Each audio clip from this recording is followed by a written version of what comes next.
नमस्कार, मैं हूं अनंत कुमार। उत्तर प्रदेश के हाथरस में जो घटना हुई है वह काफ़ी भयावह है और काफ़ी लोगों की जानें चली गई है। और जिस तरह से खबरें आ रही हैं जिसमें 100 से ज़्यादा लोगों की निधन हो जाने की जानकारी है।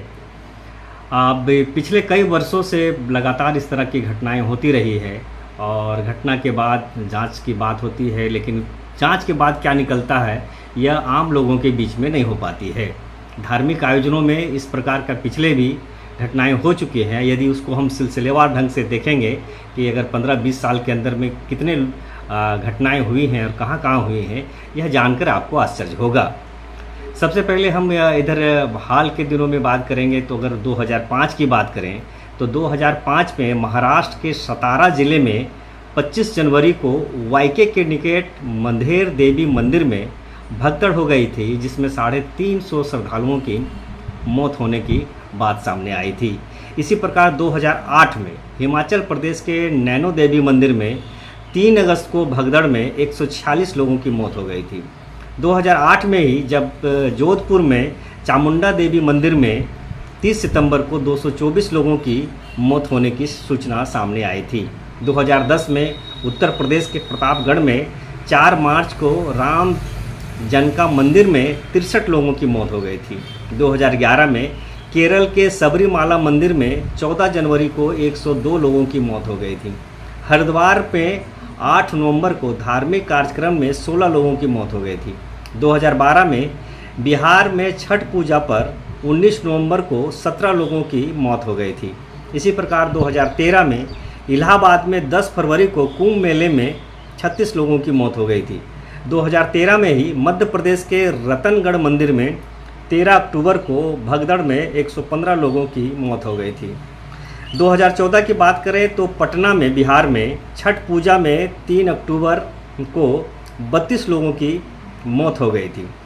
2015 में आंध्र प्रदेश के गोदावरी पुष्कर मेले में 14 जुलाई की घटना है, वहाँ पर भी 27 लोगों की मौत हो गई थी। और अंतिम समय में इधर बात करें कि 2015 में ही 10 अगस्त को देवघर बैजनाथ धाम में जलाभिषेक के लिए पहुँचे श्रद्धालुओं में भगदड़ हो गई थी, जिसमें 11 लोगों की मौत हो गई थी। अभी हाथरस में जो घटना घटी है उसमें भी जिस तरह का वहाँ जो बाबा हैं उन्होंने कहा कि जब कार्यक्रम समाप्त हो जाएगा तो मेरे पैर छू लेंगे और वहाँ की मिट्टी ले लेंगे। इसी को लेकर वहाँ श्रद्धालुओं में भगदड़ मच गई और लोगों ने उनके पैर छूने और धूल लेने की वजह से घटना घटी है, जिसमें 100 से ज़्यादा लोगों की मौत की घटना हो गई है। अब बात हो रही है जांच की, और जांच में जिस तरह से बात चल रही है अभी एफआईआर भी दर्ज हो गए हैं, जिसमें आयोजक पर मामला दर्ज किया गया है। लेकिन जो बाबा हैं उन पर कोई किसी भी प्रकार का अभी प्राथमिकी में नाम होने की सूचना नहीं आई है। यह सबसे चिंता की बात है कि इस प्रकार के आयोजन में लोगों की आस्था है और आस्था के वजह से लोग बड़ी संख्या में लोग जाते हैं और बस मोक्ष प्राप्ति के कारण या भगवान के दर्शन के कारण लोगों की मौतें हो जा रही है। इस पर चर्चा हो रही है, लेकिन सबसे बड़ी बात है कि आस्था पर अंधविश्वास है या नहीं है, इस पर सबसे चिंता की विषय है।